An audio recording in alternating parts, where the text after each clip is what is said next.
Having body image concerns is a relatively common experience and is not a mental health issue or problem in and of itself. However, it can be a risk factor for many mental health problems.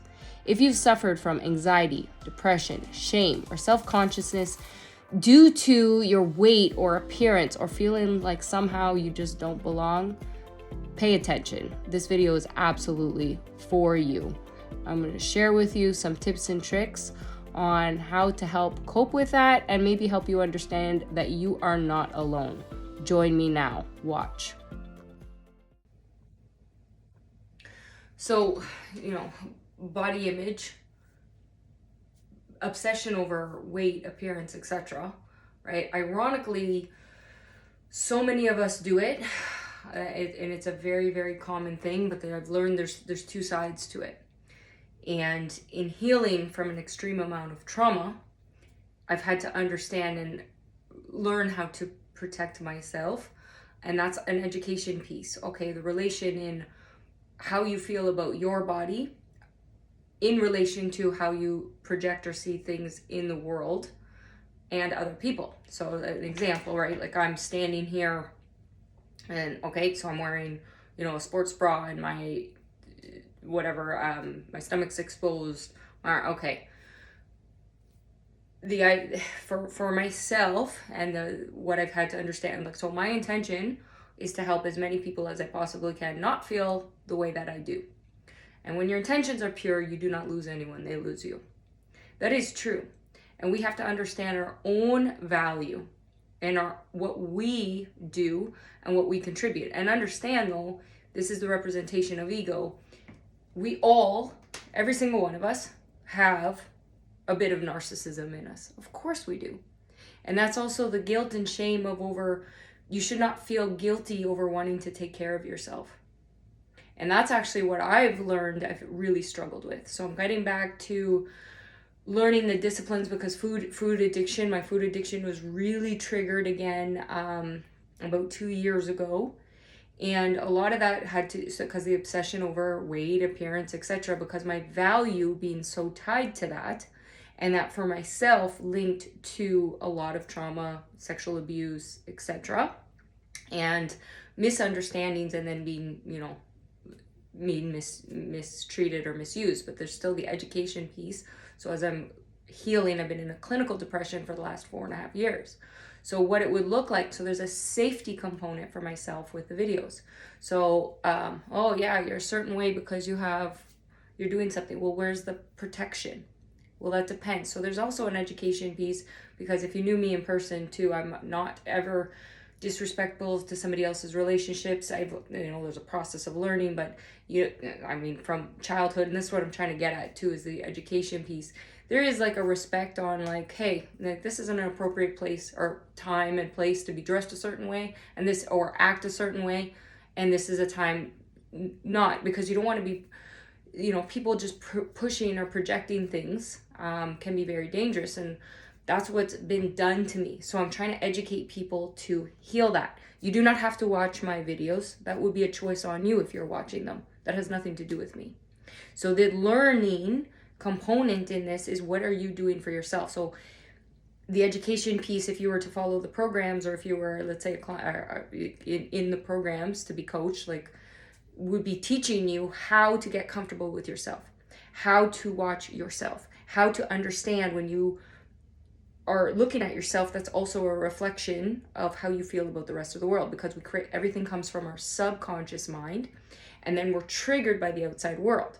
So I know I would be triggering you, but your perception of me has everything to do with you, nothing to do with me. However, my videos and even doing this is my healing as well, because that's part of the process. So that's why I had to actually stop. So I am the creator of the base of the core of the programs, which I had to stop and actually become a student in my own programs. Now, that also means, though, I'm constantly, so I genuinely believe the world every day and everything has something to teach us. I just had to understand I didn't ever learn or know how to set boundaries, because when that's taken from you, and when you said your innocence, really, that's your, like, it can happen to different people at different times, but for myself, when that happened at such a young age, and then you don't have protection or safety, you're led to believe that your worth is only one thing. But and that would be, and I've learned this now that because I had no memory before February of 2020. Okay, the depression has been the opportunity to look back and to understand for myself, to heal. And what I know has made me unique, and the blessing to be able to create this is the fact I started in self-help work when I was 13, which makes me, it is unique because I don't fit into the boxes. So the damage, and this is a true statement, and that the doctors or the educated have done to my life, that's a real statement, they have not fixed. However, the faith component that I have, and that's where it goes in the self-reflection, and also I'm a person, so learning not, I've never repeated what was done to me. I stop and take the opportunity, and that's the opportunity where I say I'm challenging the educated, is to look further into this, because the damage they did, well, maybe if I've taken the opportunity to have to learn and forgive, maybe they need to do the same thing, and find a way to help and acknowledge the mistakes they have made. And the reason that I might be having a hard time with this is because of exactly that, is where did your education come from? And the world is education. The school of hard knocks is education. I myself am not a person who would hold somebody with a status on a higher pedestal than somebody who didn't. That's not how my brain works. So a person who would do that would have a harder time understanding my brain. That's what I'm trying to, how we see things. However, even so, I am the real victim of a lot of sex crimes throughout my life. And the reason this is the statement as an activist and taking my body back, and I say that in the sense, and why I say I call myself a monk is because I'm a monk, and I have a big part of my family connected into the Catholic Church. I grew up very strict Catholic, but I've always believed in a God. I'm spiritual, where I believe you have to believe in everything, and that's a pathway. So you can't be held to just believing one thing, because then you'd be small-minded, not understanding the whole world globally. So it's important for me to get the message out that for us to be connected is bigger than that. And that's where I say there's the opportunity. And when I say monk, is because it's the masculine and feminine energy, balance or imbalance. And I'm imbalanced because walking this journey alone and it's like stepping up to be the man. My spirit is very imbalanced. I was born a woman. I want to be a woman. I know how to make a man feel like a man. I want to feel like a woman. Okay, but I want to be in an equal partnership, in an equal respect. Why wasn't I attracting that? Well, that goes back to responsibility and beliefs, and where I am in a overall big kind of message person, and that's you have to help yourself before you can help the world. However, I always think globally, and it breaks my heart, because globally women have not had their rights to their bodies, and I know, or they don't, and I haven't. But I'm standing, if I have cleavage, then and fill in the blanks. So whatever a woman does is her own business. But the thing is, what I'm trying to make a point of is if somebody says something to you and you believe it. So if in the comments, right, and this is why I had to take a break off social media too and heal, but the triggers, right, of somebody saying something to you, right, you believe them if you get angry. So that's a process we all have to go through, right? So if somebody says, like, I'm wearing a purple top right now, but really you could put graphics on it, you could change the color. Like, we live in a world now, you could change anything. Like, right, you change the color. But for the purposes of this is a purple top. And somebody says, well, that's a blue top, or whatever, and okay, whatever. Or somebody says that's yellow, okay, right? You just kind of go, that's dumb. Somebody says something, if you're triggered and angry, you have that belief about yourself. That's the opportunity for you to heal, to understand versus react. Well, that's humans. We have a hard time doing that. Of course we do. Of course we do. So that's the self-mastery component that the difference now that I'm trying, like, for myself and how I've had to live, and a lot of people who haven't been on the side of abuse wouldn't understand, but the people who have been would, that the safety component of when somebody wants something and they just take it, or they just, because they're, oh no, you have to change, you have to have the opinion, you have to and they come at you. For some reason, when you were abused, or then you start to talk about it, you attract more of it. Well, how do you protect yourself? And that's the process that I've been on and learning, and that's the safety component. So just, and that's, I'm trying to educate. So it's like, why did women burn their bras, and what was that statement? Well, if you haven't figured out, that's the statements I'm making. And that's the whole point of educating people on, this is the appropriate time for adult content, or this conference. So I'm not a judgmental person to other people's lifestyles on whatever they're going to do, and that's the point. You cannot make people believe or change their opinion. However, the safety component, when something's taken from you, is very different. I was talking to somebody and they're like, oh, they're just in peace and zen, right? And they want to live simply. Yes, okay, but and just in their bubble. What I'm trying to get at is the difference of somebody coming in. So you're just having dinner, you're just eating, you're whatever at a coffee shop and doing something with your spouse or your loved ones, and somebody coming in and it's almost like out of nowhere just hitting you on the head with a 2x4. That's came out of nowhere. Well, that's like the universe. Well, people that haven't lived that way yet, or had something taken from them from an outside source, seem to not have a harder time understanding that. Different people learn at a different time. So myself, I aged from maturity, not age. And I've lived multiple lives because of my experiences. So eventually we all get there, but a lot of people, I spoke to somebody, and he's in his 80s and he lived a great life, and then he gets a cancer, and then things starts to change your perspective.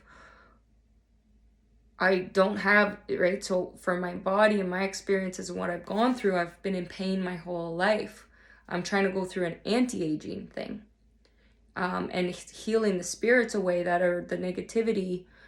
It's almost like I've been an old person and I'm trying to go the other way. But at times I get back to being like a childlike brain when I don't have certain skills because I didn't learn them as a child. Well, everybody in a way is like that. We all are. But the two sides of this for us to understand is the people that haven't gone through, been on the side of abuse. There's people in this world that just want to inflict pain. They abuse their power. They don't acknowledge their privilege. The damage that those people do because they're not looking at themselves and recognizing the privileges that they were given, appreciating them and doing something with it, and just inflicting pain, that's an issue. And that's it. I had to realize I attracted a lot of that. And how do you get stronger in order to deal with it? Well, that part is what makes me a warrior. And I'm very proud of that. However, I know I'm strong. I appreciate when people tell me I'm strong, yes, but the issue is I'm tired of it. So it's like my protesting is my silent protesting in a way through, and that's what I call codes. Because I have not been able to openly speak. And people that think that there is free speech have not been abused by people in positions of power, because there's not yet. There's only for some people, but then that means you haven't done enough to get to the next level.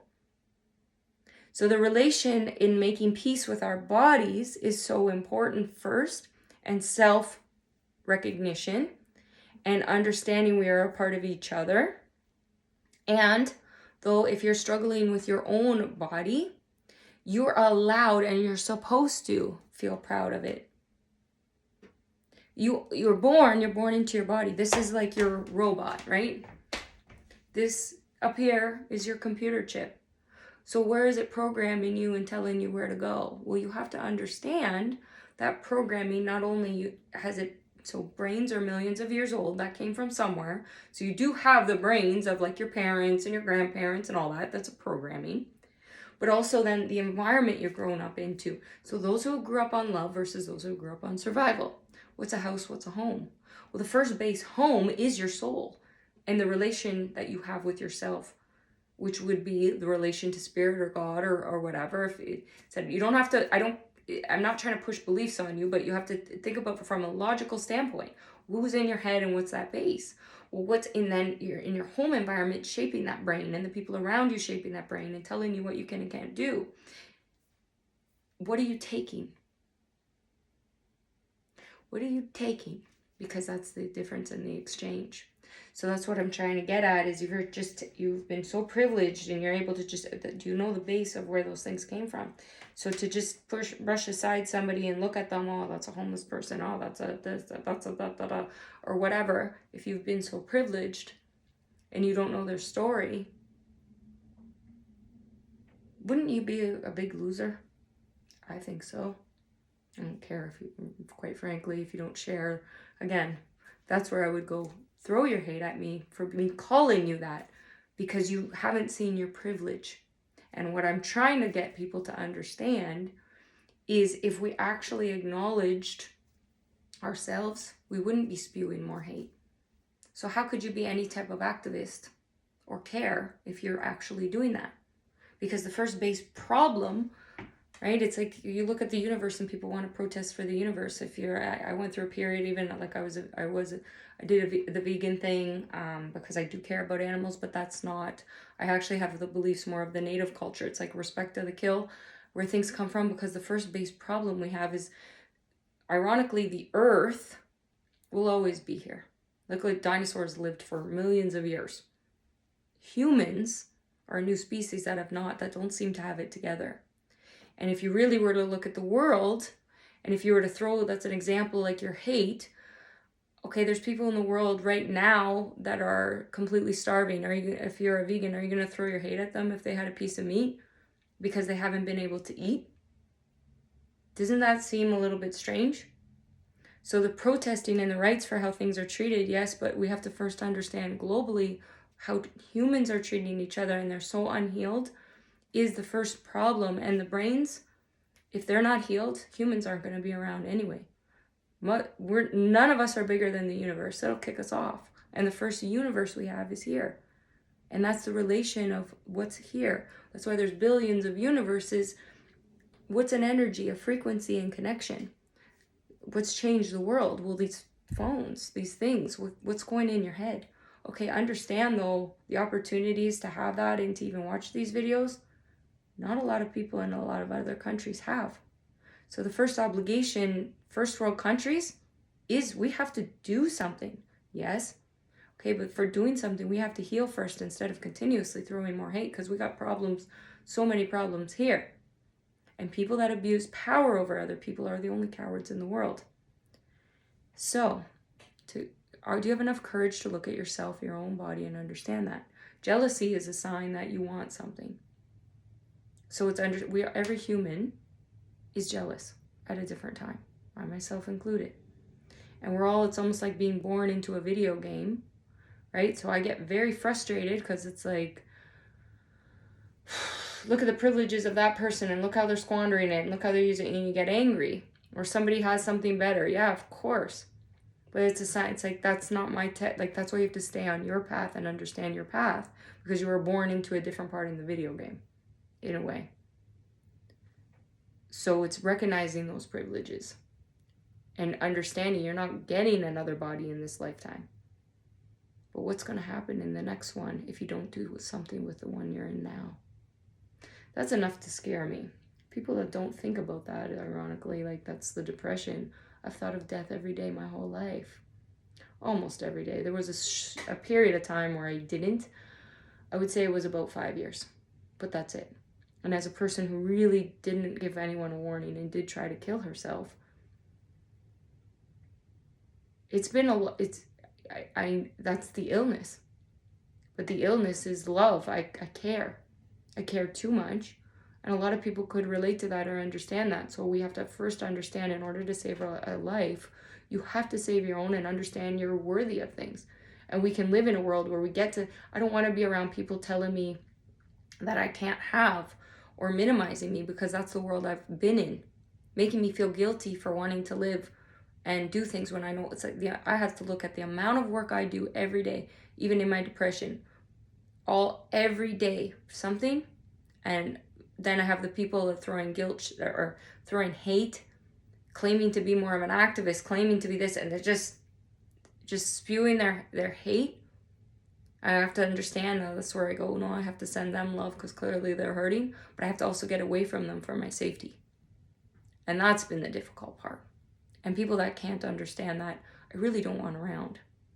So your body is yours. How you treat it is important. If you've been mistreating it, I invite you to watch the other videos because that's a process I've been in too. I had to go through that. So you said that's whatever your addictions that we have, right? Because every human has an addiction to what? So for a lot of men too, relate to just obsession over weight and appearance because it has to do with their value. So I eat healthier than most, but coming from the fitness industry, that's a mess, right? So in some worlds, I'm not fit at all, right? That's when you're criticized just for like, what's this, right? You can't go and that's being picked apart. And that's what the focus is, instead of the focus on the message of the soul.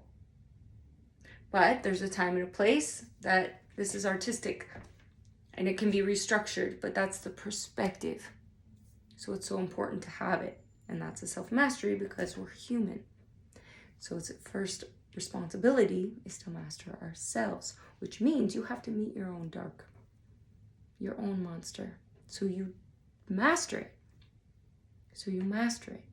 Do you have that type of courage? If you do, I invite you to continue to watch. Absolutely. And well, I guess if you're just watching too, ironically, throw hate. I can't really stop you from that, but understand it's your own choice.